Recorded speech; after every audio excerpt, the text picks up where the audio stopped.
विष्णु वंदनीय तथा वत्सधार गौतम बुद्ध, परम पूज्य बोधिसत्व डॉक्टर बाबा साहेब आंबेडकर, महात्मा ज्योतिबा फुले, छत्रपति शिवाजी महाराज, छत्रपति शाहू महाराज, माता रमाई, माता भीमाई, माता सावित्री माई, बिरसा मुंडा, कनका मामा और जिन जिन महापुरुषों ने और महानायिकाओं ने हमारे हक और अधिकार की लड़ाई लड़ी, उन सभी महापुरुषों को और महानायिकाओं को मैं तिलकर वंदन करता हूं।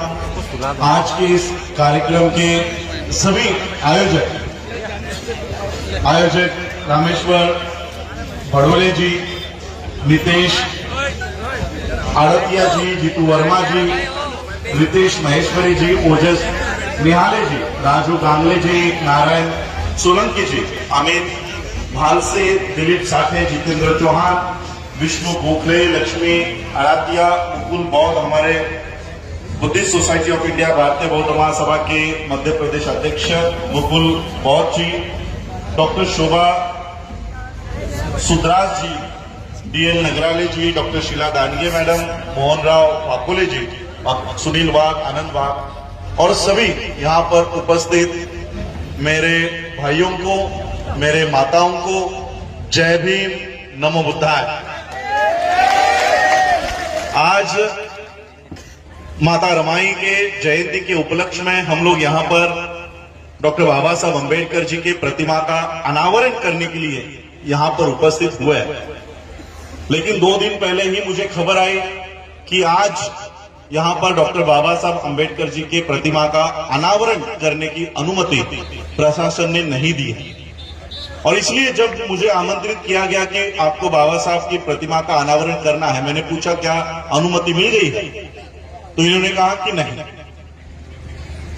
देखिए, मैं पूरे विश्व में घूमता हूं, बाबा साहब आंबेडकर जी की प्रतिमा का अनावरण करने के लिए, उद्घाटन करने के लिए मुझे यूएस में बुलाया जाता है, ऑस्ट्रेलिया में बुलाया जाता है, कनाडा में बुलाया जाता है। बाबा साहब आंबेडकर जी की पूरे विश्व में जितने महापुरुष नहीं होंगे, उतनी मूर्तियां बाबा साहब आंबेडकर जी की पूरे विश्व में है। आज मैं मध्य प्रदेश के धरती पर हूं। यह ऐसा राज्य है जहां पर डॉक्टर बाबा साहब आंबेडकर जी का जन्म हुआ है। कुछ ही दूरी पर बाबा साहब आंबेडकर जी की जन्मभूमि है।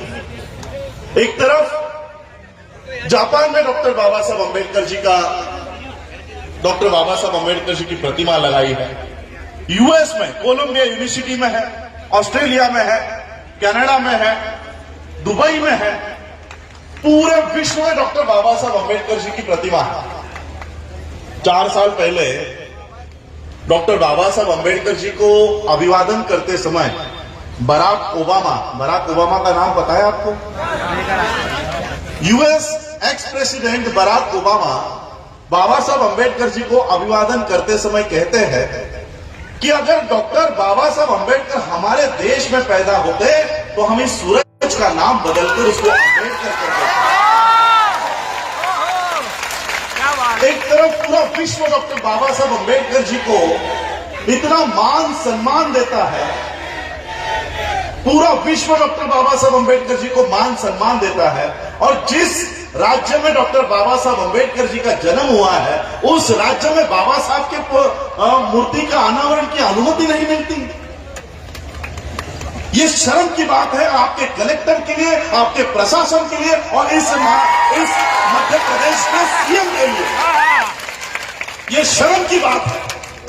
ऐसे लोगों ने डूब मरना चाहिए जो लोग ही आप कर रहे हैं। जिस एग्जाम को पास करके आप कलेक्टर बने हो, उस एग्जाम का नियोजन भी बाबा साहब आंबेडकर ने किया हुआ। पब्लिक सर्विस कमीशन का नियोजन भी बाबा साहब ने किया हुआ। अरे उनकी बदौलत ये लाल गाड़ियों में घूम रहे हो। ये नागपुर के कैमरे लगे हुए देखो पीछे, आईबी के लोग घूम रहे हैं नागपुर के। आज मुझे डॉक्टर बाबा साहब आंबेडकर जी के, मैंने अनावरण नहीं किया, मैं गया नहीं और जाऊंगा भी नहीं जब तक कलेक्टर इज्जत से फिर नहीं बुलाता, तब तक नहीं।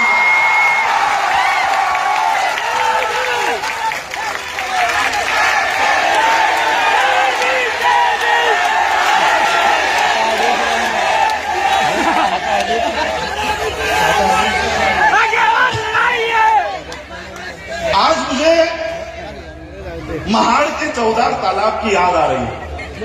आप लोगों ने पता है, आप लोगों को महाड़ के 14 तालाब का आंदोलन 1927 में 20 मार्च 1927 में बाबा साहब अंबेडकर जी ने ऐसे ही लोगों को इकट्ठा किया और पानी पीने का पहला अधिकार बाबा साहब ने वहां से प्राप्त किया।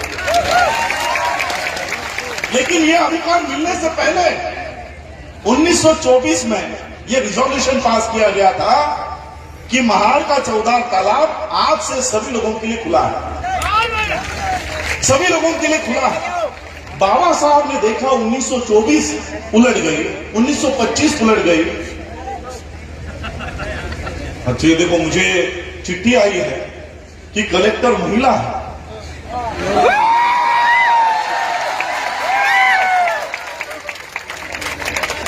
इस महिला कलेक्टर को तो 4 बार बाबा साहब को नमन करना होगा। अगर बाबा साहब ने इस देश के महिलाओं को अधिकार नहीं दिया होता तो आज क्या ये महिला कलेक्टर बन पाती? जिस मोहन भागवत के इशारे पर ये लोग काम कर रहे हैं, वो मोहन भागवत महिलाओं के लिए क्या कहता पता है?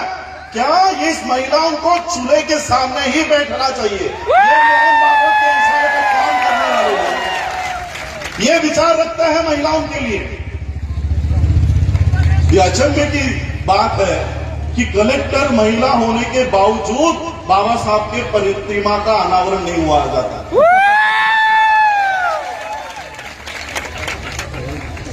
1924 में जब महाड़ के 14 तालाब का पानी पीने की अनुमति उस समय के म्युनिसिपालिटी, जैसे आज आपकी ग्राम पंचायत ने आपको अनुमति दे दी थी, उस समय के ग्राम पंचायत ने अनुमति दे दी थी कि यह तालाब आज से सबके लिए खुला है। लेकिन वहां का सवर्ण उसको लगा इन लोगों को कैसे अधिकार दे। हमारा समाज डरा हुआ था, हमारे लोग डरे हुए थे। बाबा साहब ने देखा 1924 चली गई, 1925 चला गया, ये लोग इंसान हैं, 2 हाथ 2 पैर वाले इंसान हैं। जानवर पानी पी रहा है लेकिन इंसान पानी नहीं पी रहा। कुत्ता, भेड़, बकरी उस तालाब से पानी पी रहे हैं, लेकिन इंसानों जैसे इंसान ये पानी को हाथ लगाने से डर रहे हैं। बाबा साहब ने क्या किया? छोटे छोटे मीटिंगें ली, सभा ली और इन लोगों को इकट्ठा किया, इन लोगों में जान फूकी और 20 मार्च 1927 को इन सभी को इकट्ठा करके बाबा साहब उस महाड़ के 14 तालाब पर गए। पहले बाबा साहब ने पानी पिया और बाबा साहब को देखते देखते 50,000 लोगों ने पानी पिया। ये पानी पीने का आंदोलन बाबा साहब नहीं कर रहे थे। आज आप यहां पर बाबा साहब की प्रतिमा का अनावरण कर रहे हो। आज आपको पता चलेगा ये बाबा साहब के प्रतिमा का अनावरण का कार्यक्रम हो ही नहीं रहा है। अब ये कुछ और ही हो रहा है। वो क्या हो रहा है मैं आपको थोड़ी देर में समझाऊंगा।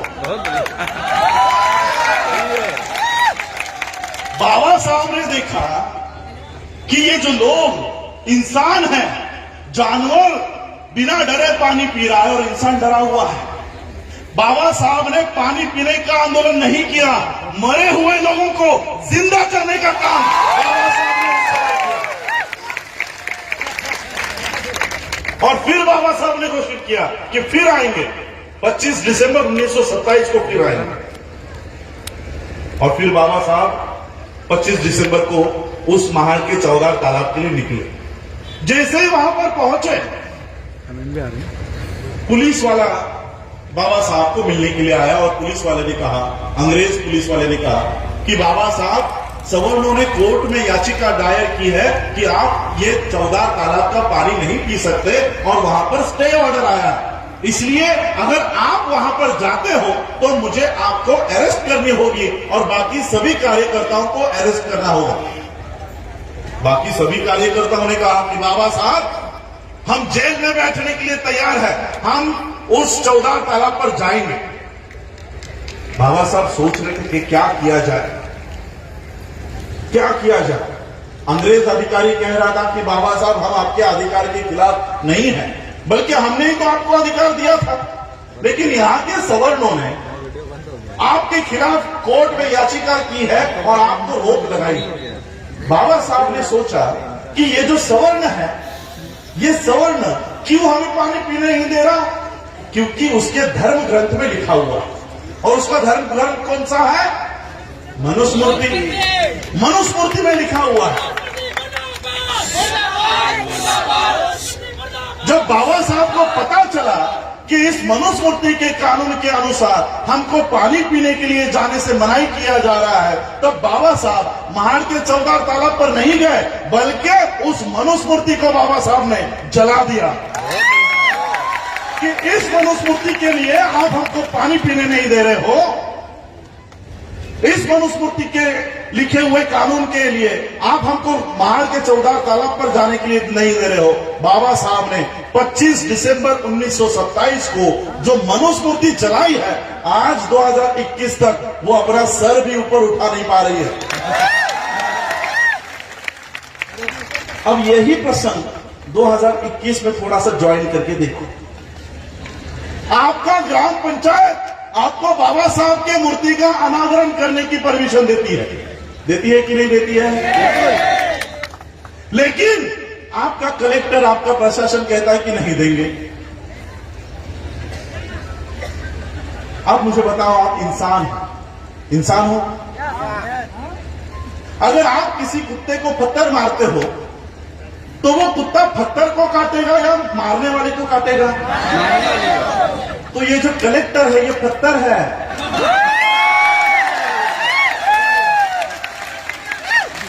कलेक्टर जो है सिर्फ पत्थर है, मारने वाले हाथ दूसरे हैं। हमें कलेक्टर, एसपी, डीएसपी इनके साथ कोई बैर नहीं है, ये तो किसी और के गुलाम हैं। बाबा साहब अगर उस समय 1927 में अड़ जाते कि नहीं हमें पानी पीने के लिए जाना है, तो बाबा साहब मनुस्मृति नहीं जलाते। और आज भी हम लोगों को बाबा साहब ने उस समय मनुस्मृति की व्यवस्था को जलाया, जो आज तक सर ऊपर नहीं उठा पा रही है। और आज भी हमें जिस व्यवस्था ने हमको बाबा साहब अंबेडकर जी की मूर्ति के अनावरण से रोका है, हमें आज उस व्यवस्था को जलाना होगा। और आने वाले 100 साल तक जो व्यवस्था इस देश में बन रही है, वो फिर से नाम लेने के लिए भी शेष नहीं बचेगी। ऐसी व्यवस्था हमको आज से करनी होगी कि आने वाले 100 साल के बाद भी बीजेपी, आरएसएस नाम का कोई संगठन था, ये भी हमारे लोगों को याद नहीं होना चाहिए।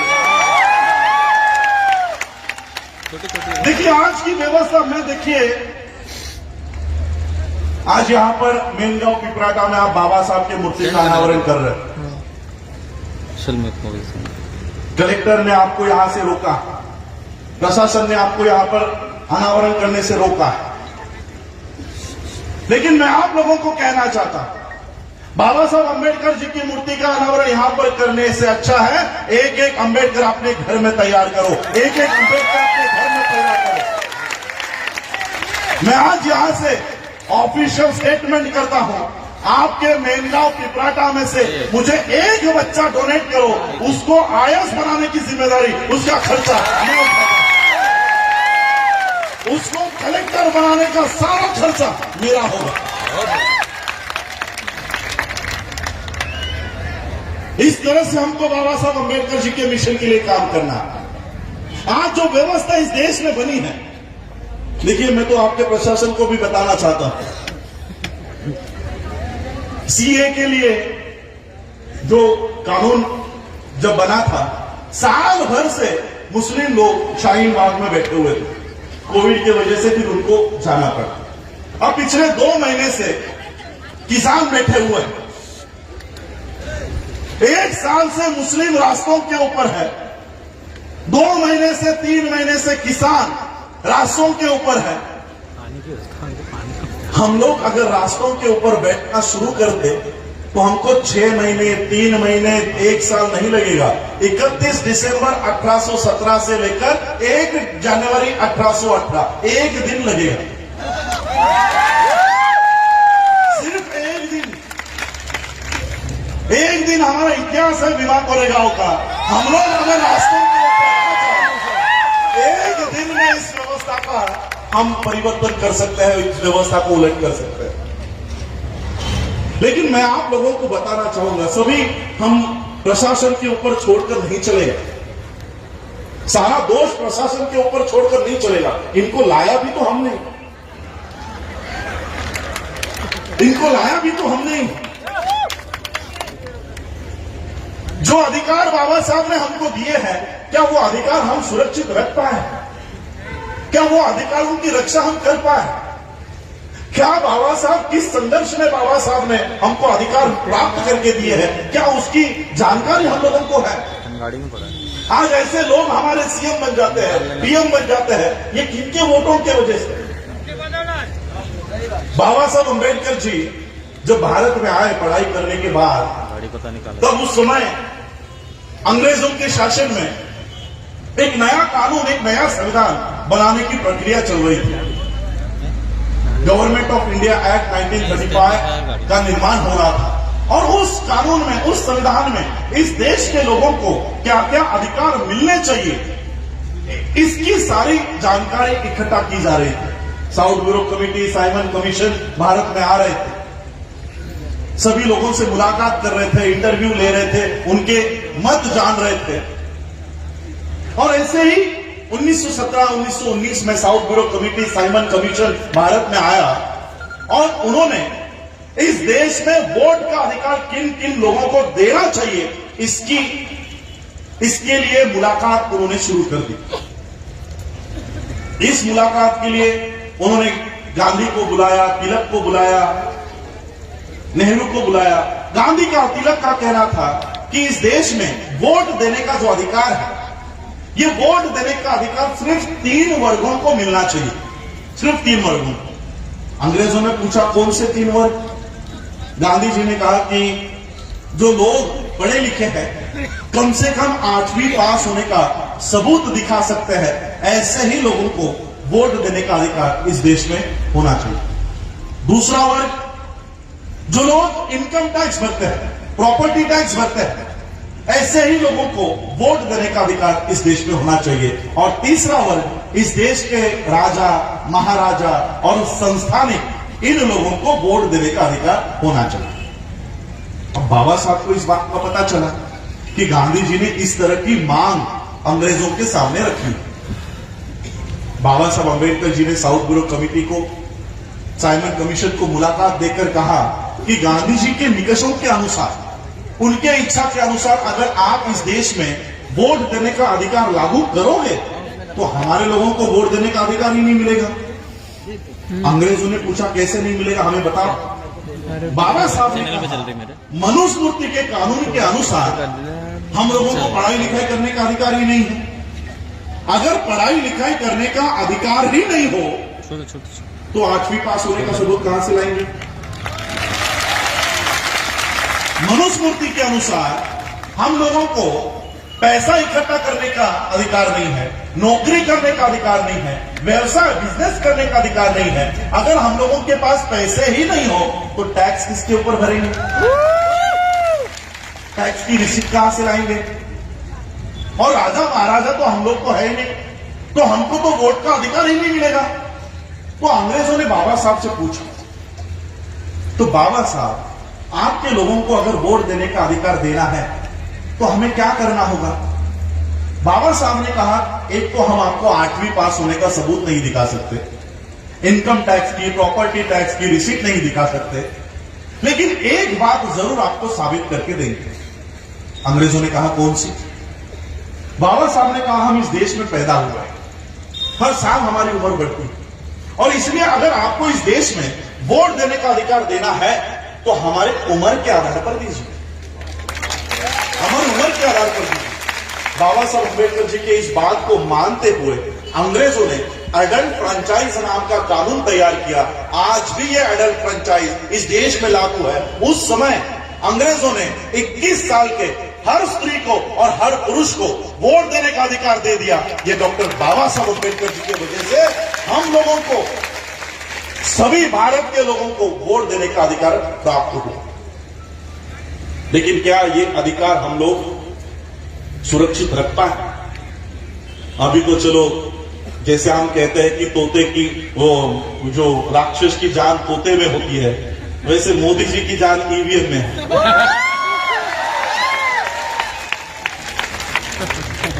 तो ये ईवीएम का टेटवा जैसे ही दबेगा, बीजेपी गिरते गिरते गिरते गिरते जीरो हो जाएगा। लेकिन शुरुआत से 1952 में पहली इलेक्शन हुई, क्या उस समय से लेकर आज तक हम अपने अधिकार को बचा पाए? कांग्रेस के एक ज्येष्ठ कृपलानी नाम के कार्यकर्ता थे, सांसद थे, वो बाबा साहब को मिलकर उन्होंने कहा कि बाबा साहब, आपने इतने मेहनत से, इतने संघर्ष से इन लोगों को वोट का अधिकार दे दिया, आपके लोगों को वोट का अधिकार दे दिया, लेकिन आपके लोग तो गरीब हैं, आपके लोग लाचार हैं, वो लोग अपने वोट का अधिकार बेच देंगे और उनके वोट हम खरीदकर अपनी सत्ता बना लेंगे, हम अपनी सत्ता बनाएंगे, तब आपका यह अधिकार खत्म हो जाएगा, आपका संघर्ष माटी में मिल जाएगा। बाबा साहब ने उस कृपलानी को जवाब दिया, कृपलानी मैं जानता हूं कि मेरे लोग गरीब हैं, मैं जानता हूं कि मेरे लोग लाचार हैं, लेकिन जिस दिन मेरे लोगों को मेरे संघर्ष के बारे में पता चल जाएगा, उस दिन तुमसे बड़ा भिखारी इस देश में कोई नहीं होगा। बाबा साहब अम्बेडकर जी ने हम लोगों को वोट का अधिकार दे दिया, लेकिन हमारे पुरुषों ने वो वोट का अधिकार शराब पर बेच दिया, शराब के लिए बेच दिया। मैं आप लोगों को बाबा साहब की कुछ किस्से बताता। बाबा साहब जब पढ़ाई करने के लिए लंदन में जाया करते थे, ग्रेस इन में जाया करते थे, न्यूयॉर्क में जाया करते थे, आज भी कनाडा का तापमान -2 डिग्री है, बर्फ गिर रहा है। एक ऐसे क्लाइमेट में, ऐसे हालात में बाबा साहब वहां पर रहा करते थे। इतनी ठंड में वहां के डॉक्टर्स बाबा साहब को आकर कहते थे कि बाबा साहब, इतनी ठंड में अगर आप जिंदा रहना चाहते हो तो ये डॉक्टर ब्रांडी, ये शराब दवाई के तौर पर तो लीजिए, दवाई के तौर पर। जीने मरने का प्रसंग होने के बावजूद बाबा साहब ने कभी शराब के एक बूंद को हाथ नहीं लगाया। और उन्हीं बाबा साहब अम्बेडकर जी के वोट के अधिकार को हम शराब पे बेचाते हैं। क्या मोदी से पहले हम कसूरवार नहीं है? क्या हम दोषी नहीं? और हमारी महिला वो सोचती होंगी, हाँ हमारे पुरुषों ने बेच दिया, हमने नहीं बेचा। महिलाओं के वोट का अधिकार कैसे छीना पता आप लोगों को? साड़ियों के साड़ियां बांटते, साड़ियां बांटते, साड़ी लेके जाओ, वोट देके जाओ। मैं आज माता रमाई के जयंती के उपलक्ष्य में हम लोग यहां पर बाबा साहब की मूर्ति का अनावरण करने के लिए आए हैं। माता रमाई की एक याद बताता हूं। बाबा साहब जब पीएचडी होकर बंबई लौट रहे थे, तब बाबा साहब के कार्यकर्ताओं को पता चला कि बाबा साहब इस बोर्ड से आने वाले हैं, और जैसे ही बाबा साहब मुंबई में उतरेंगे, उनका सत्कार हम आयोजन करते हैं। बाबा साहब अम्बेडकर जी के सत्कार के आयोजन का कार्यक्रम शुरू हुआ। घर पर माता रमाई को पता चला कि मेरे पति आने वाले हैं और उनका सत्कार होने वाला है। माता रमाई ने एक छोटी सी इच्छा व्यक्त की, क्या कि अपने पति का, मेरे पति का सत्कार मुझे अपने आंखों से देखना है। एक छोटी सी इच्छा माता रमाई ने व्यक्त की कि मेरे पति का सत्कार मुझे होते हुए देखना है। लेकिन माता रमाई की समस्या क्या थी पता? माता रमाई की एक समस्या थी कि उनके पास एक भी अच्छी साड़ी पहनने के लिए नहीं थी। जो साड़ी उन्होंने पहनी हुई थी वो 7 जगहों से फटी हुई थी। अब पीएचडी प्राप्त करके आए हुए बाबा साहब अम्बेडकर जी का सत्कार होने वाला और उनकी पत्नी ऐसे फटे साड़ी में जाए, अच्छा लगेगा? माता रमाई सोच रहे थे कि मैं कैसे जाऊं बाबा साहब का सत्कार देखने के लिए, मैं कैसे जाऊं अपने पति का सत्कार। इस फटे हुए हाल में लोग बाबा साहब को ताना देंगे कि देखो अपने पत्नी को किस हालत में रखा, माता रमाई सोच रहे थे कि मैं कैसे जाऊं। तब माता रमाई को याद आया कि छत्रपति शाहू महाराज जी ने बाबा साहब अंबेडकर जी का सत्कार करते समय एक पगड़ी उनको पहनाई थी, पगड़ी, और वो पगड़ी उन्होंने संभाल कर ट्रंक में रखी हुई। माता रमाई ने वो ट्रंक खोली, वो पगड़ी निकाली और जहां जहां पर वो साड़ी पटी है वहां वहां पर लपेट कर माता रमाई बाबा साहब का सत्कार देखने के लिए गए। अब पति का सत्कार हो रहा है तो पत्नी ने मंच पर आकर बैठकर देखना चाहिए, लेकिन माता रमाई मंच पर नहीं आई, कम से कम पहले रो में बैठकर। वहां पर भी माता रमाई नहीं आई। जहां पर बाबा साहब का सत्कार चल रहा था वहां पर एक पेड़ के पीछे चुप चुप कर बाबा साहब का सत्कार माता रमाई देख रही थी, चुप चुप कर। अब बाबा साहब का ध्यान पूरे समाज पर। उन्होंने उतनी भीड़ में देखा कि मेरी पत्नी पेड़ के पीछे छुप छुप कर मेरा सत्कार देख रही है, और वो छुपकर ही क्यों देख रही है, इसकी वजह भी बाबा साहब को पता चली कि माता रमाई आगे क्यों नहीं आ रही। बाबा साहब अंबेडकर जी का सत्कार संपन्न हुआ। बाबा साहब मंच से नीचे उतरे और उस पेड़ के दिशा में चलते हुए गए। माता रमाई का हाथ अपने हाथ में लिया और माता रमाई से कहा, रामू, रामू, मुझे अगर तेरे अकेली का संसार करना होता तो मैं वो सोने जैसा करता। मुझे अगर तेरे अकेली का संसार करना होता तो मैं वो सोने जैसा करता, लेकिन मुझे मेरे इस समाज का संसार खड़ा करना है, इसलिए मैं तुझे न्याय नहीं दे पाया, इसलिए मैं तुझे न्याय नहीं दे पाया। आज आप इस कार्यक्रम में आने के लिए घर में सबसे अच्छी साड़ी पहनकर आए थे, है ना। बंबई में, मेट्रोपॉलिटन सिटीज में हमारे महिलाओं की परिस्थिति इतनी बदल गई है कि वो जो कबोर्ड होता है, अलमारी खोलते ही धड़ाम करके साड़ियां नीचे गिर जाती है। ये परिवर्तन कैसे हुआ पता है?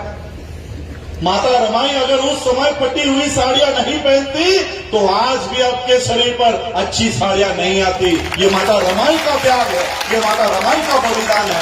इसी माता रमाई के त्याग को, बाबा साहब के बलिदान को हम साड़ियों पे बेच आ गए, साड़ियों पे बेच आ गए।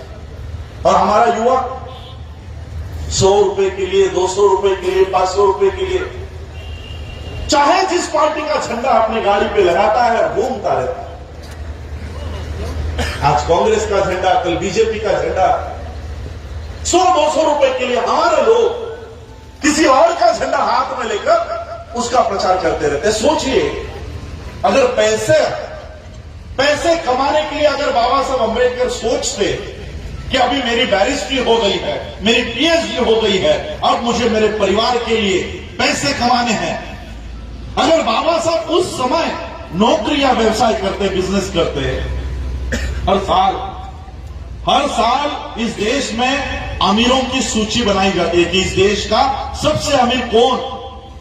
हर साल अमीरों की सूची में अंबानी का नाम पहले क्रमांक पर होता है। उस समय अगर बाबा साहब अंबेडकर सोचते कि मुझे नौकरी कर लेनी चाहिए, पैसा कमाना चाहिए, तो मैं आज गारंटी से कहता हूं कि आज 2021 में भी सबसे अमीरों के सूची में अंबानी का नहीं, अंबेडकर का नाम पहले क्रमांक पर है। इतने पैसे डॉक्टर बाबा साहब अंबेडकर कमा सकते थे, लेकिन मुझे अभिमान है, मुझे गर्व है इस बात पर कि डॉक्टर बाबा साहब अंबेडकर जी ने अपने परिवार के पालन पोषण के लिए नौकरी या व्यवसाय नहीं किया। नौकरी या व्यवसाय किया होता तो आज मेरे पास करोड़ों रुपए होते, मेरा जन्म लंदन या अमेरिका में हुआ होता, लेकिन बाबा साहब ने नौकरी व्यवसाय किया नहीं, उसके बदले में ये करोड़ों का समाज बाबा साहब तैयार करके गए। इसलिए हम लोगों को बाबा साहब अंबेडकर जी ने दिए हुए हक और अधिकार को सुरक्षित रखना। क्या कहते हैं बाबा साहब कि मैंने जो तुमको ये अधिकार दिया है वोट का, इसे नमक या मिर्ची जैसा मत समझो। इससे पहले आपके ऊपर राज करने वाला राजा रानी के पेट से तैयार होता था, अब आप लोगों में से तैयार होगा, वोट पेटी में से तैयार होगा। ये बाबा साहब ने आप लोगों को वोट का अधिकार दिया, इसे कम मत समझो। आज इस वोट के अधिकार को जीरो कर दिया गया। जिस सत्ता को हम लोग वोट देकर चुनकर लाते हैं, ये उसके बाद पैसों से एमएलए को खरीद कर नई सत्ता बना देते। जीरो हो गया ना आपका वोट का अधिकार, जीरो कर दिया गया। और इसलिए आज हम लोगों को बाबा साहब अंबेडकर जी ने दिए हुए हक और अधिकार को सुरक्षित रखने का, इतने सालों में बाबा साहब अंबेडकर जी के जाने के बाद क्या हमने कोई नया अधिकार प्राप्त किया है? तो कम से कम जो बाबा साहब ने दिया है उसे तो हमको बचाना चाहिए। बाबा साहब स्टैच्यूज में नहीं है, बाबा साहब मूर्तियों में नहीं है, बाबा साहब किताबों में है, संविधान में है, उनके राइटिंग स्पीचेस में है, वहां पे बाबा साहब। आज क्यों डर लगता है इस शासन को, प्रशासन को बाबा साहब अंबेडकर जी के स्टैच्यूज से क्यों डर लगता है? क्यों डर रहे हैं ये? उनके 33 करोड़ देवी देवता ढो रहे हो ना आप लोग?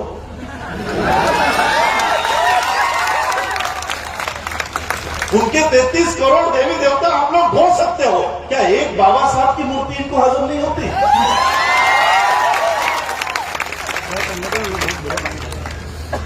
इन्हें डर है, इन्हें डर है कि बाबा साहब के विचार ये आने वाली जनरेशन को अगर पता चल जाए तो ये 33 करोड़ देवी देवता आपके घरों में कभी प्रवेश नहीं कर पाएंगे।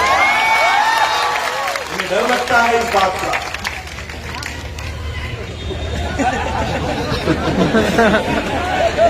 वो तो है। तो इसलिए हम लोगों को बाबा साहब के विचारों के ऊपर उस तरह से चलना चाहिए। बाबा साहब अंबेडकर जी ने जो संविधान आज हम लोगों को दिया है, वो संविधान आज इस देश से नष्ट करने की ये सभी लोग तैयारी कर रहे हैं। संविधान दिए हुए कितने साल हो गए? 72 इयर्स हुए। आज 2021 चल रहा है, 1950 में संविधान लागू हुआ। कितने इयर्स हो गए? 71 इयर्स। मनुस्मृति कितने सालों तक थी? 2500 साल। कितने साल? 2500 साल। और संविधान कितने साल का है? 70 साल का। 2500 साल के मनुस्मृति को 70 साल के संविधान से डर लगने लग गया है।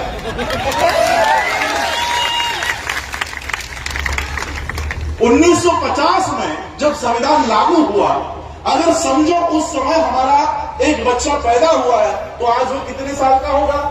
70 साल का। यानी सिर्फ एक ही पीढ़ी सिर्फ संविधान के दायरे में आई है। अभी तो हमारी दूसरी पीढ़ी संविधान के दायरे में आई भी नहीं है। मनुस्मृति में कितनी पीढ़ियां गई हमारी? हजारों पीढ़ियां गई। 25,000 साल औसतन उम्र अगर हम सोचते हैं कि 100 साल की उम्र हमको उस समय मिलती होगी, तो 25 पीढ़ियां हमारी मनुस्मृति में थी। तो एक पीढ़ी से इतना डर क्यों लग रहा है?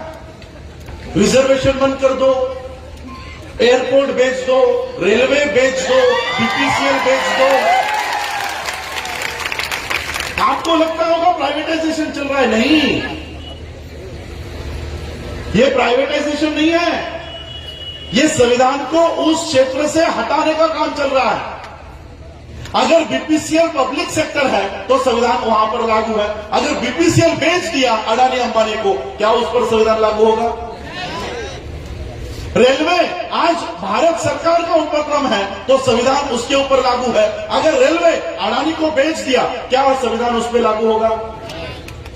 तो ये रेलवे बेचा नहीं जा रहा, ये एयर इंडिया बेची नहीं जा रही, ये आपके पब्लिक सेक्टर बेचे नहीं जा रहे, वहां से संविधान को खत्म कर दिया जा रहा है। क्यों? एक पीढ़ी हमारी वहां पर आई है और एक ही पीढ़ी में आपको संविधान से इतनी दिक्कत होने लग गई। 25 पीढ़ियों से संविधान आपके मनुस्मृति में हम लोग जी रहे थे। अब एक पीढ़ी हमारी यहां पर कंप्लीट भी नहीं हुई है। 100 साल अगर उस व्यक्ति को पूरे होने हैं तो अभी और 30 साल बाकी है। मैं आपको बताता हूं इनको संविधान से दिक्कत क्यों है, क्यों ये संविधान से डर रहे हैं। बाबा साहब अंबेडकर जी का एक उदाहरण आपको बताता हूं। कि क्यों ये संविधान को इतना काटते हैं। बाबा साहब अम्बेडकर जी छोटे थे, कुछ 7वीं 8वीं कक्षा में पढ़ रहे थे। उनके पिताजी रामजी बाबा ये मिलिट्री में, जैसे यहां पर महू में उनके पिताजी का ट्रांसफर हुआ था और यहां पर ही बाबा साहब अम्बेडकर जी का जन्म हुआ, उसी तरह से उनके पिताजी का ट्रांसफर होते रहता। रामजी बाबा का ट्रांसफर हो गया और बच्चे स्कूल में पढ़ाई कर रहे थे, उनकी वैकेशंस लग गई, छुट्टियां लग गई, तो पिता को लगा कि अपने बच्चों को मिल लेना चाहिए। तो अपने पिता ने, बाबा साहब अम्बेडकर जी के पिता ने बाबा साहब अम्बेडकर जी के नाम से टेलीग्राम किया कि बच्चों छुट्टियां अगर लग गई है तो मुझे मिलने के लिए मेरे कैंप पर आ जाओ, ये ट्रेन पकड़ो और ये ट्रेन पकड़कर यहां पर उतरो, मैं आप लोगों को लेने के लिए आ जाऊंगा। किस दिन निकलने वाले हो उसका टेलीग्राम जरूर कर देना। रामजी बाबा ने बाबा साहब को टेलीग्राम करके बुला लिया। बाबा साहब ने टेलीग्राम करके अपने पिता को बता दिया कि हम इस तारीख को निकलेंगे और इस दिन स्टेशन पर आ जाएंगे, आप हमको लेने के लिए आ जाएंगे। अब ये टेलीग्राम रामजी बाबा को मिला ही और बच्चे निकल गए। ट्रेन में बैठकर स्टेशन पे आकर खड़े हो गए, ट्रेन आकर उनको छोड़कर चली गई, सारे लोग चले गए। ये बच्चे स्टेशन पर अपने पिता की राह देख रहे हैं कि हमारे पिता अब आएंगे। अब पिता को पता ही नहीं कि बच्चे कब आने वाले। स्टेशन मास्टर ने देखा कि सब लोग चले गए, ये बच्चे यही खड़े हैं। उस स्टेशन मास्टर बच्चों के पास आया और बच्चों को पूछा कि कहाँ जा रहा है, कपड़े से तो अच्छे घर के लग रहे हो, सवर्णों के बच्चे लग रहे हो, कहाँ जा रहा है? तो बाबा साहब ने कहा कि मेरे पिताजी मिलिट्री में ऑफिसर है, हमको इस पते पर जाना है। तो उस स्टेशन मास्टर ने वहीं पर नजदीक में बैलगाड़ी वाला खड़ा था, उसको बुलाया कि देखो ये मिलिट्री ऑफिसर के बच्चे हैं, इन्हें यहां पर छोड़ दो। तो उस बैलगाड़ी वाले ने उन बच्चों को बैलगाड़ी में बिठा दिया और वो बैलगाड़ी रामजी बाबा जहां पर थे वहां के लिए निकल पड़ी। बैलगाड़ी शुरू होते ही वो बैलगाड़ी वाला बच्चों से बात करने लग गया कि तुम कहां से आए हो, कौन सा गांव है, जाति कौन सी है। और जैसे ही जाति पता चली, बैलगाड़ी वाले ने बैलगाड़ी रोकी और सभी बच्चों को गालियां देकर नीचे उतार दिया कि तुम तो मुझे सवर्णों के बच्चे लग रहे थे, तुम तो अछूतों के बच्चे हो, अभी के अभी नीचे उतरो। सभी बच्चे नीचे उतार दिए गए। बाबा साहब ने कहा कि ज्यादा पैसे ले लो लेकिन हमको छोड़ दो, हमको हमारे पिता के यहां छोड़ो। तो बैलगाड़ी वाला बोला पैसे दे रहे तो इनको छोड़ता हूं, लेकिन तुम लोग अछूतों के बच्चे हो इसलिए मेरे बैलगाड़ी में नहीं बैठ सकते, मेरे बैलगाड़ी के पीछे चलते चलते आना, मेरे बैलगाड़ी में नहीं बैठना। और जब तुम थक जाओगे तब मुझे बताओ, अगर बैठना तब मैं नीचे उतर जाऊंगा, तुम्हारे बगल में नहीं बैठूंगा। और फिर बाबा साहब का ये सफर शुरू हो। 4-5 किलोमीटर पैदल चलने के बाद बाबा साहब, सारे बच्चे, बाबा साहब के भाई सब थक गए। उन बच्चों ने, बाबा साहब ने बैलगाड़ी वाले से कहा कि आपके पास वो पानी है, मुझे थोड़ा सा पानी दो, मुझे प्यास लगी, मुझे प्यास लगी। बैलगाड़ी वाले ने कहा कि मैं तुम्हें अपना पानी नहीं पिला सकता क्योंकि तुम अछूतों के बच्चे हो, मैं अपना पानी नहीं पिला सकता, लेकिन अगर आगे कोई तालाब आता है, नाला आता है तो मैं गाड़ी रुका दूंगा, तुम लोग पानी पीकर आ जाना। बहुत दूर चलने के बाद भी कोई तालाब नहीं आ रहा था, कोई पानी का ठिकाना नहीं दिखाई दे रहा था। उस बैलगाड़ी वाले को दया आई, उसने देखा कि आगे कुछ पानी दिख रहा है, उसने बैलगाड़ी रोकी और बच्चों को कहा कि देखो वहां पर थोड़ा पानी दिखाई दे रहा है। और सभी बच्चे भागते भागते उस पानी के यहां गए, देखा तो वो कीचड़ कीचड़, लेकिन प्यास लगी है। वो सारी मिट्टी बाबा साहब ने हटाई और अपने आप को झुकाकर बाबा साहब ने मुंह लगाकर उस कीचड़ में से गंदा कीचड़ का पानी बाबा साहब ने पिया। कपड़े गंदे हो गए थे, मुंह पे मिट्टी लग गई थी। थोड़ी देर में बाबा साहब अपने पिता के यहां पहुंचे जैसे ही पिता के यहां पहुंचे, पिता को गले लगाकर बाबा साहब रो रो कर फूट फूट कर रो रहे थे कि ये मेरे साथ ऐसा क्यों इसने किया, मेरे साथ ऐसा बर्ताव क्यों किया। बाबा साहब के पिताजी ने कहा कि यही व्यवस्था तुझे बदलनी है, यही व्यवस्था तुझे बदलनी है, यही व्यवस्था तुझे बदलनी है।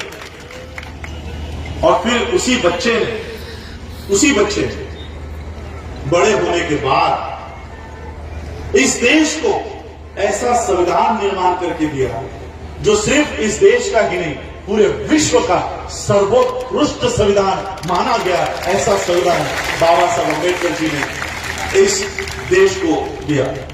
पानी का बोतल को दो। मनुस्मृति के कानून के अनुसार डॉक्टर बाबा साहब अम्बेडकर जी को कीचड़ का पानी पीने के लिए मजबूर कर दिया गया था। मनुस्मृति का कानून था जब बाबा साहब छोटे थे तभी। आज कौन सा कानून है? संविधान का।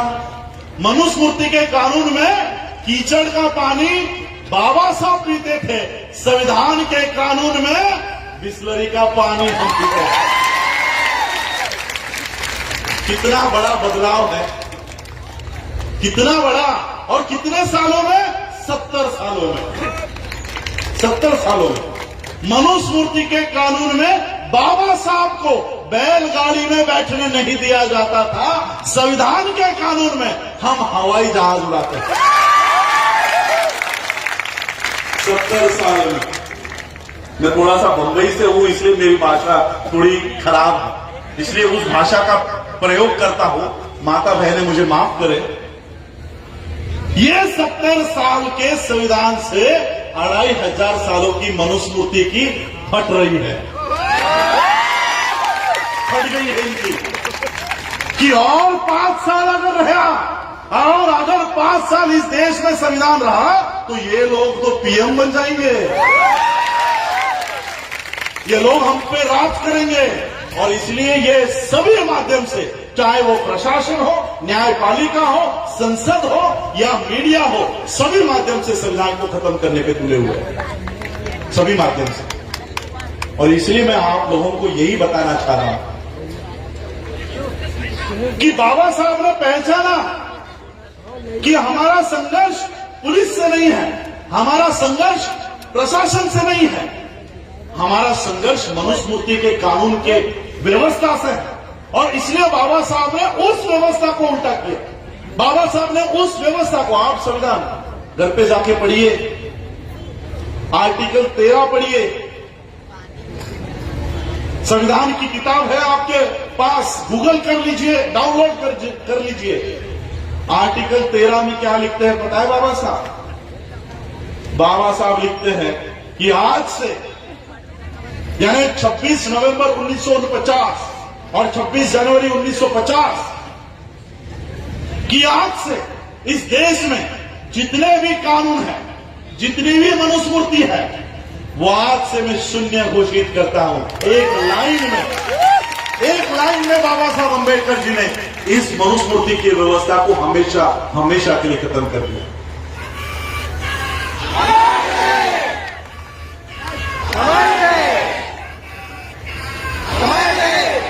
मुझे दुख इस बात का है कि आज मैं मध्य प्रदेश में आकर भी बाबा साहब अम्बेडकर जी के मूर्ति का अनावरण नहीं कर पा रहा।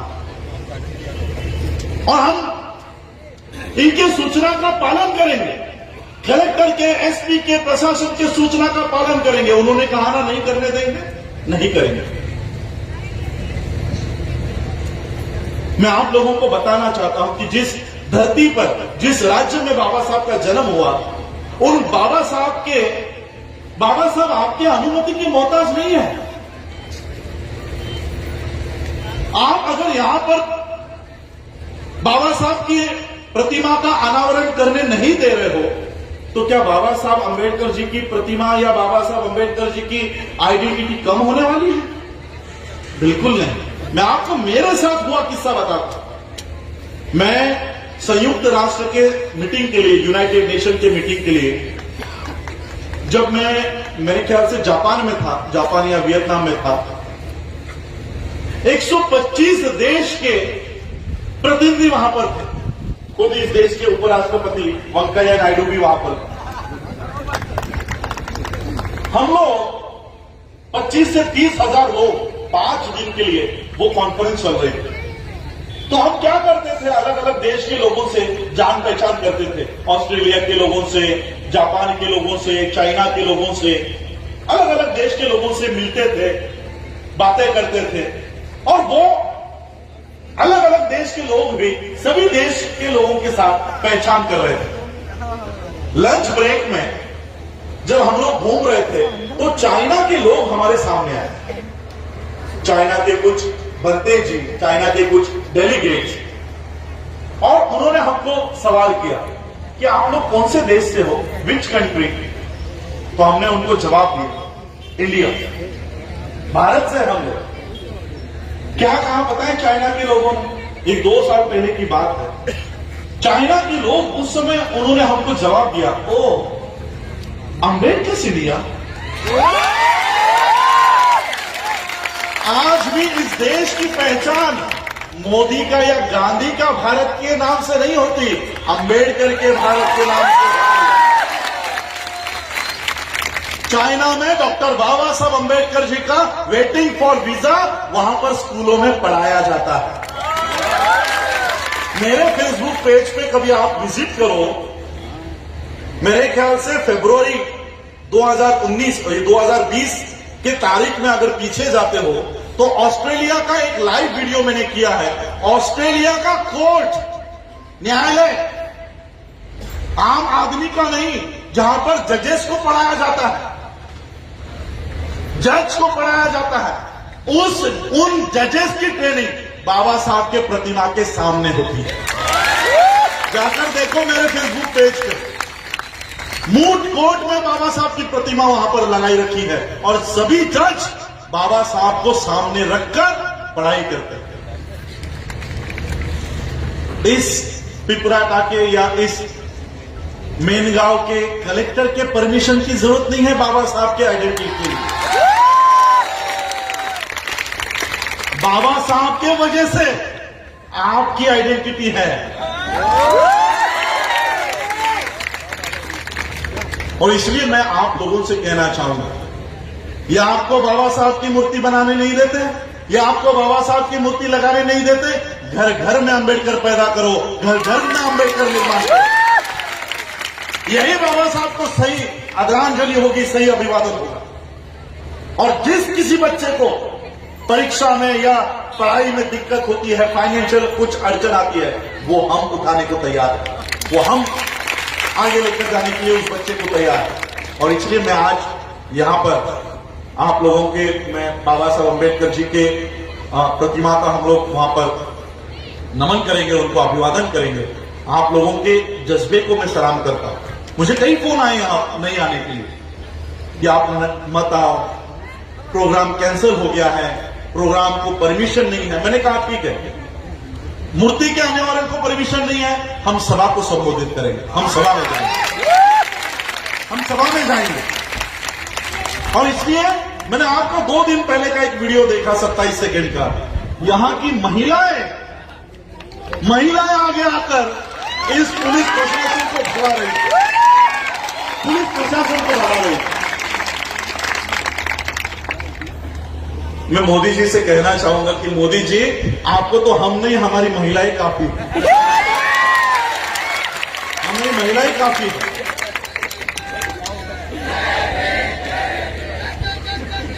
और इसलिए आज, क्योंकि मुझे और आगे 3 घंटा और कुछ बोलना है, कुछ मैसेज देना है, तो बोल दीजिएगा, क्योंकि फिर आएंगे हम लोग वापस बाबा साहब अम्बेडकर जी के।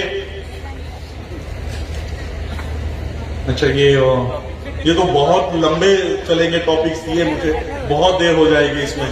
Freedom of expression, labour laws, बहुत मैंने आपको संक्षिप्त में समझाया क्यों ये संविधान में, ये सारे अधिकार संविधान में। आपके शिक्षा का अधिकार, बाबा साहब ने संविधान में लिखा है कि 4 साल के बच्चे से लेकर 16 साल की उम्र तक इस देश में बच्चों को सरकार सिखाएगी, स्टेट की जिम्मेदारी होगी।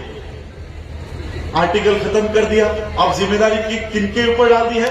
अंबानी के ऊपर, अडानी के ऊपर, रायन इंटरनेशनल, ऑक्सफोर्ड, कैम्ब्रिज। क्या हमारे बच्चे उस स्कूल में जा पाएंगे?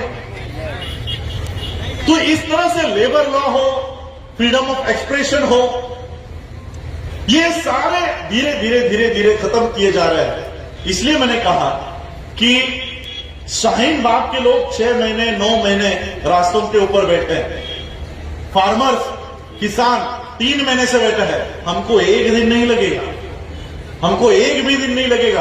भीमा कोरेगांव का इतिहास हमारा इतिहास है, हमको एक दिन नहीं लगेगा। हमारे संविधान के साथ हमारे साथ छेड़खानी आप लोग मत कीजिए। और मैं आप लोगों को बताना चाहता हूं, मैं ये जो नागपुर के कैमरे यहां पर लगे हैं उनको भी बताना चाहता हूं, मैं उनको डायरेक्ट मोहन भागवत को ये मैसेज देना चाहता हूं कि भागवत जी, हमारी दुश्मनी ना तो मोदी से है ना तो अमित शाह से। हम मोदी को हटाने के लिए काम नहीं कर रहे, हम अमित शाह को हटाने के लिए काम नहीं कर रहे। मैंने जैसे आपको कहा ना, ये तो पत्थर है, ये तो पत्थर है, पत्थर को कौन काटेगा? हम किसको हटाने के लिए काम कर रहे हैं? भागवत जी, थोड़ा सा मैं नीचे होता हूं कैमरा में नीचे आने के लिए।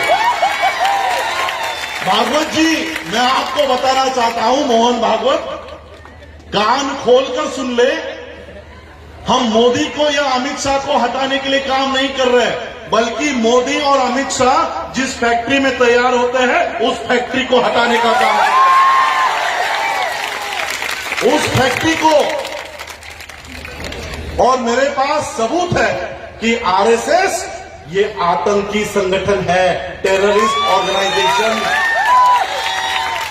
मुझे बताओ, यहां पर पुलिस वाले भी हैं, क्या किसी के घर में बंदूक मिली तो वो टेररिस्ट है कि नहीं? है ना? किसी के घर में तलवार मिली तो वो टेररिस्ट है कि नहीं? तो फिर संघ में AK-47 की पूजा आप लोगों ने देखी कि नहीं देखी है? संघ के मुख्यालय में तलवारों की पूजा इस देश का प्रधानमंत्री करता है कि नहीं करता है? क्या किसी का भी लाइसेंस, AK-47 का लाइसेंस भागवत के पास है? तो क्या भागवत का ऑर्गेनाइजेशन टेररिस्ट ऑर्गेनाइजेशन है या नहीं है? तो वही तो मैं बता रहा हूं कि ये टेररिस्ट ऑर्गेनाइजेशन है। और मैं यहां नहीं बता रहा हूं, ये बात मैंने लिखकर यूनाइटेड नेशन को दी है कि इसको बंद करवाओ, ये टेररिस्ट ऑर्गेनाइजेशन। यहां किसको देना है? प्रेसिडेंट को, जो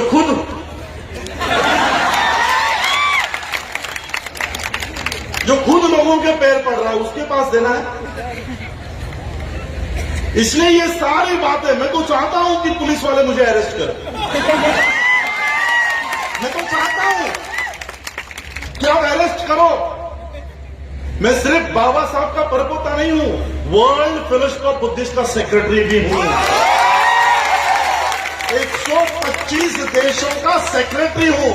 तब मैं बताऊंगा कि भारत में मैं बौद्ध धर्म का प्रचार प्रसार करने के लिए मुझे जेल में डाला जाता है, तब पूरा विश्व मेरे लिए खड़ा है।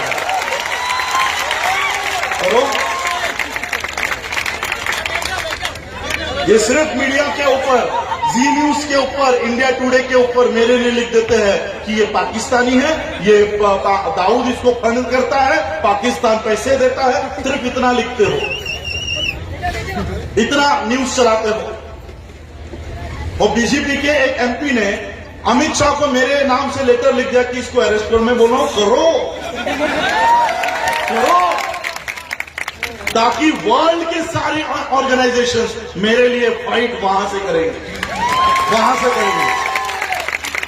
और मैं आप लोगों को भी बताना चाहता हूं, बाबा साहब अंबेडकर जी ने जाते जाते हमको ऐसा संगठन देकर गए, जिस संगठन के ये नेतृत्व कर रहा है, जिस संगठन का मैं काम कर रहा हूं, बुद्धिस्ट सोसाइटी ऑफ इंडिया, भारतीय बौद्ध महासभा, जाते जाते बाबा साहब अंबेडकर जी हमको 125 देशों के साथ जोड़कर चले गए। इस देश के नालायक लोगों के हाथों में अगर देश चला गया तो डरो मत, ये 125 देश तुम्हारे समर्थन में खड़े हो जाएंगे, ये खड़े हो जाएंगे। और इसलिए मैं आप लोगों को बताना चाहता हूं, आप लोग भी बाबा साहब की इस संस्था से जुड़ो, बुद्धिस्ट सोसाइटी ऑफ इंडिया भारतीय बौद्ध महासभा से जुड़ो। और मैं आप लोगों को गारंटी देता हूं कि आपकी ये जो छोटे छोटे बच्चे बैठे हैं ना, इनके गाल पर भी अगर किसी ने चाटा मार दिया तो 125 देश के लोग यहां पर हमारे सुरक्षा के लिए काम करेंगे और कर रहे हैं। फ्रीडम ऑफ एक्सप्रेशन की आप लोगों ने चिट्ठी भेजी, आप लोगों ने देखा होगा किसानों का आंदोलन जब शुरू हुआ तो बड़ी बड़ी दीवारें बनाई जा रही थी।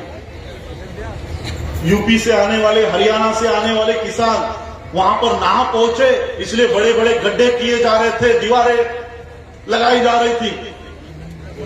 एक मैसेज आया सिर्फ यूनाइटेड नेशन से, एक मैसेज, क्या कि इन लोगों को अपना आंदोलन करने का अधिकार है, भारत सरकार उनको नहीं रोक सकती। तब से इन्होंने दीवारें हटानी शुरू कर दी। एक मैसेज आया, अभी इन्होंने खिल्ले लगाए, फिर से मैसेज आया कि आप लोग ये नहीं कर सकते, खिल्ले उखाड़ना शुरू कर दिए।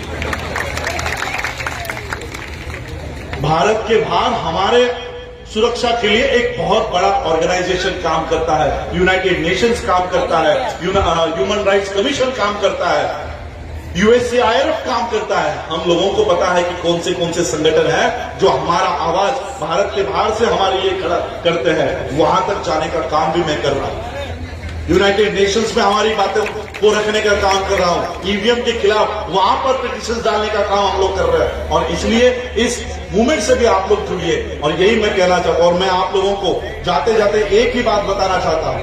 आज आप लोगों ने मुझे यहां पर बुलाया कि बाबा साहब का वंशज है, बाबा साहब के घर का या परिवार का कोई सदस्य है।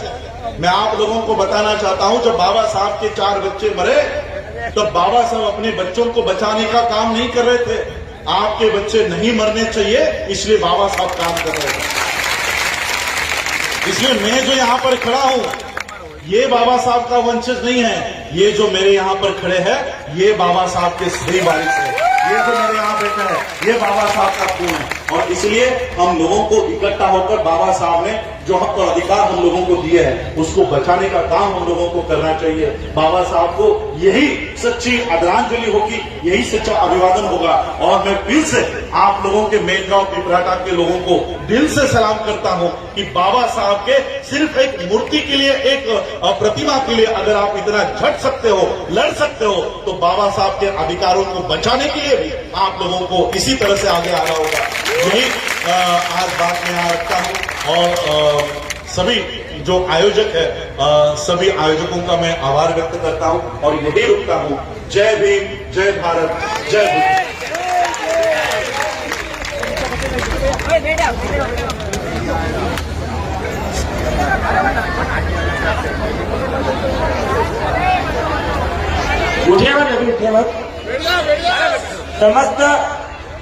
समस्त साथियों से निवेदन है, बैठ जाएं। अभी कार्यक्रम खत्म नहीं हुआ है। समस्त 2 मिनट बोलूंगा, वैसे मैं रोज बोलूंगा, 2 मिनट बोलूंगा, तो 2 मिनट बोलूंगा। बहुजन समाज में जन्मे समस्त महापुरुषों को नमन करते हुए इस मैदान में पधारी तमाम महिलाएं, तमाम बहनें, तमाम युवा साथी, तमाम सम्मान युवा साथियों को मैं क्रांतिकारी जय भीम, जय भोले, जय गुस्सा पेश करता हूँ। सम्मानित डॉक्टर अम्बेडकर साहब, दे दो सब। ये पंक्ति में बैठी आगे मेरी बहनें, बीच में बैठी मेरी मेलगांव की माताएं। सब्सक्राइब करें आपके अपने चैनल समता आवाज टीवी को, बेल आइकन दबाना ना भूलें सबसे पहले हमारी वीडियो देखने के लिए।